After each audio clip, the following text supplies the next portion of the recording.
အစားကတော့မိသေးဖက်ကဘာမှမပြောတော့ဘဲနဲ့အကုန်လုံးဒီတိုင်းအေးစစ်စစ်လေးပြီးသွားမလို့ပေါ့နော်ဒါပေမဲ့ရှင်မုံပြည့်ဒီနေ့တင်ထားတဲ့ post ရယ်ပြီးလို့ရှိရင်သူပြောတဲ့စကားတွေရယ်ဒီအရန်ရိုင်းလုံးလို့မိသေးဒီဟာကိုတင်ရတာပါဒီဟာကိုဒီဗီဒီယိုရိုက်ရတာပါဆိုတော့ညီမနဲ့သူနဲ့လမ်းခွဲထားတာဒီ73ရက်နေ့ရမှာလမ်းခွဲလိုက်တာပါဧပြီ73ရက်နေ့ရမှာလမ်းခွဲလိုက်တာပါ12ရက်နေ့ညနေရမှာညီမအိမ်ပေါ်ကနေသူဆင်းပြီးတော့မှသူအိမ်ကိုသူပြန်သွားတာပါပြီးတော့မိတဲ့နဲ့သူနဲ့စပြီးတော့မှသူနဲ့စပြီးတော့အတူတူနေဖြစ်သွားတယ်ဆိုတာသူ2024 6လပိုင်း25ရက်ကသူအိမ်ဘွားဆင်းလာတယ်အိမ်ဘွားဆင်းလာပြီးတဲ့အချိန်မှာပတ်စံလက်ထဲမှာတပြားမှမပါဘူးပတ်စံတပြားမှမပါဘူးပြီးတော့သူအိမ်ကိုမပြန်ချင်ဘူးသူကသူတိုက်ခန်းငှားပြီးတော့မှနေမယ်အခန်းရှာပေးပါအခန်းရှာမယ်ဆိုပြီးတော့အခန်းအတူတူရှာပေးတယ်သူ့မှာပေးဖို့အတွက်ပတ်စံတပြားမှမရှိဘူးပတ်စံတပြားမှမရှိဘူးသူမှာသူလုံးဝအိမ်ဘွားဆင်းလာတဲ့အချိန်မှာတက်စီခါတောင်သူ့မှာပါမလာဘူးဆိုတော့ဟိုတယ်မှာနေရဒီအိမ်မငားခင်ဆက်ကြပေါ့နော်တပတ်လောက်မှာဟိုတယ်မှာနေရဟိုတယ်မှာနေရစားတယ်တောက်တယ်အဲ့ဒါတွေအကုန်လုံးညီမပတ်စံနဲ့ပဲရှင်းခဲ့တယ်ညီမပဲပေးခဲ့တာပါပြီးတော့သူအိမ်ငားမယ်ဆိုပြီးပြောတဲ့အချိန်မှာညီမအိမ်ရှာတယ်အိမ်ရှာပြီးတော့အိမ်ရသွားတဲ့အချိန်မှာသူအိမ်စာချုပ်ချုပ်ဖို့အတွက်လက်ထဲမှာပတ်စံတပြားမှရှိမနေဘူးသူ့အကူကဘန်ကောက်မှာသူ့အကူစီမှာသူအပ်ထားတဲ့ပတ်စံရှိရပေါ့နော်သူ့ကူကဘန်ကောက်မှာရိုက်ကူးရေးသွားနေလို့ပြန်လာတဲ့အချိန်ကြလို့ရှိရင်ဒီအိမ်စာချုပ်ချုပ်ထားတဲ့ပတ်စံကိုသူပေးပါမယ်ဆိုပြီးမှညီမကိုပြောပါတယ်အဲ့ချိန်မှာညီမဒီတီတာရွှေဆိုင်မှာညီမရွှေလက်စွပ်တစ်ချက်သားကိုတွားရောက်ပြီးတော့မှညီမဒီအိမ်ကိုစာချုပ်ချုပ်ပေးပါတယ်အိမ်စာချုပ်ချုပ်တဲ့အချိန်မှာတစ်လကို6သိန်းနဲ့အိမ်က6လပွဲစားက1လပြီးတော့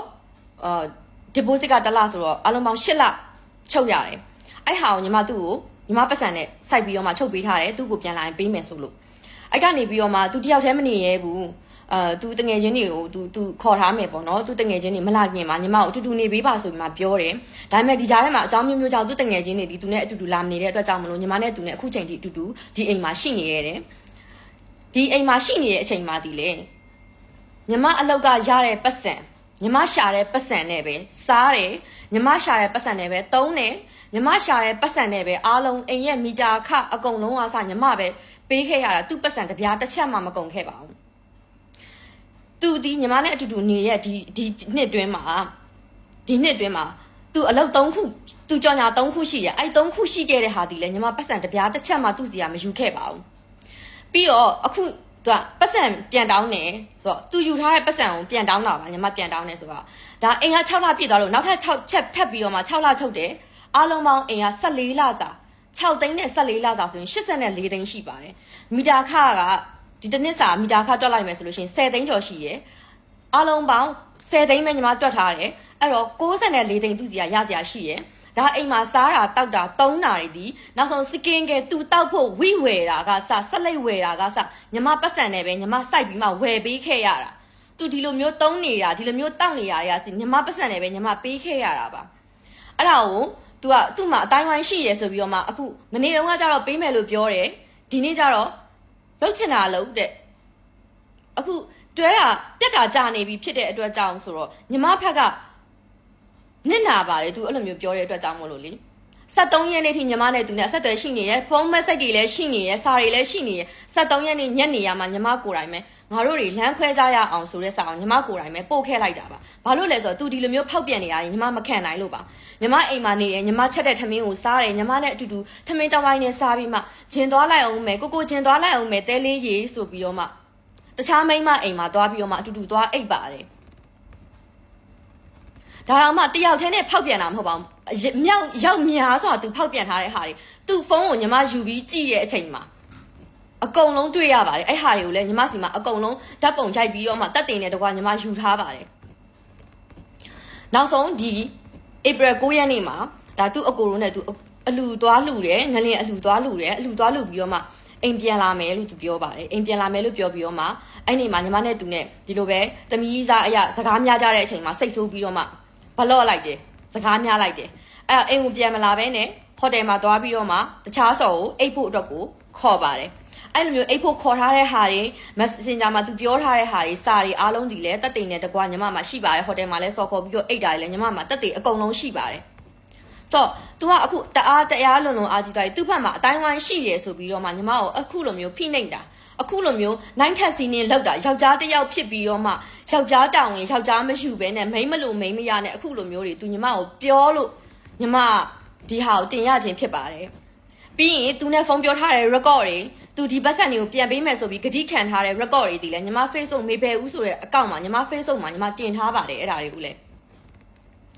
ညီမဒီသူနဲ့ရှိခဲ့တဲ့အချိန်မှာဖောက်ပြန်မှုလည်းမရှိခဲ့ဘူးတစ္ဆာမဲမှုလည်းမရှိခဲ့ဘူးညီမဖက်ကမိမတယောက်ရဲ့တာဝန်ကိုကြည်အောင်အကုန်လုံးလုပ်ပေးခဲ့ပါတယ်မိမတယောက်ထက်လွန်ခဲ့တဲ့တာဝန်တွေကိုကြည်ပြီးမှညီမပခုံးပေါ်မှာပဲတင်ထားပြီးသူ့ကိုကျွေးထားခဲ့ရတာမွေးထားခဲ့ရတာစကင်းကဲအစားအိမ်မှာစားဖို့တောက်ဖို့မီးဖို့ကြောင့်အကုန်လုံးအစားစားရရကိုမွေးထားတဲ့ခလေးတယောက်ကိုပြုစုနေရတယ်လို့မျိုးကျမသူ့အိမ်ပေါ်မှာတင်ပြီးတော့အဲ့လိုမျိုးထားခဲ့ရတာအဲ့လိုမျိုးထားတာတောင်မှပဲ तू ကတခြားမိန်းမတယောက်တော့မကတော့မိန်းမတွေနဲ့ तू ဖောက်ပြန်တယ်ဆက်ချက်တယ် तू ဆက်ချက်ထားတဲ့ဟာတွေကစကျွန်မ Facebook အကောင့်မှာတင်ထားပါတယ်သွားကြည့်လို့ရပါတယ်ရှင်မိသားစုနဲ့သူ့မှာအတိုင်းဝိုင်းရှိတယ်မိသားစုရှိတယ်ဆိုပြီးအခုလိုမျိုးဖိနှိပ်တာကိုညီမမခံနိုင်လို့ဒီဟာကိုတင်ရတာပါညီမအခုလိုမျိုးတင်ရတဲ့အတွက်လည်းအားလုံးဒီလိုမျိုးနားထောင်ပေးနေတဲ့ကြည်ပေးနေတဲ့လူတွေအားလုံးကိုလည်းတောင်းပန်ပါတယ်နိုင်ငံရေးမကောင်းတဲ့ကြားတွေကစိတ်အနှောက်အယှက်ဖြစ်သွားတယ်ဆိုလို့ရှိရင်လည်းမိတဲ့ဘက်ကအနူးညွတ်တောင်းပန်ပါတယ်လို့ပြောချင်ပါတယ်မိတဲ့အခုလိုမျိုးတင်ရတယ်ဆိုတာလည်းအရန်မခံစားနိုင်လို့အခုညနေမှာ तू ပြောထားတဲ့စကားတွေ तू ပြောတဲ့စကားလုံးတိုင်းအကုန်လုံးဒီညီမစီမှာအကုန်လုံး record ယူထားပါတယ် तू ဒီတရားဥပဒေရသွားမယ်လို့ तू ပြောပါတယ်ဟုတ်ပါတယ်သွားပါရှင်ရပါတယ်ကြိုက်တဲ့လမ်းနဲ့သွားပါညီမဘက်ကလည်းအကုန်လုံးလုပ်ဖို့အစင်သင့်မှာပဲညီမဘက်ကလည်းအကုန်ပြင်ဆင်ပြီးမှအကုန်လုံးလုပ်ထားပါတယ်လို့ तू သွားရှင်တဲ့လမ်းကနေသွားပါတရားဥပဒေတိုင်းပဲဖြည့်ရှင်းဘလို့နီးနဲ့ပဲဖြည့်ရှင်းဒါပေမဲ့ညီမပတ်စံကို तू ယူသုံးထားတယ်ဆိုတဲ့ဟာကိုတော့တတ်တိန်နဲ့တကွအကုန်လုံးရှိပါတယ်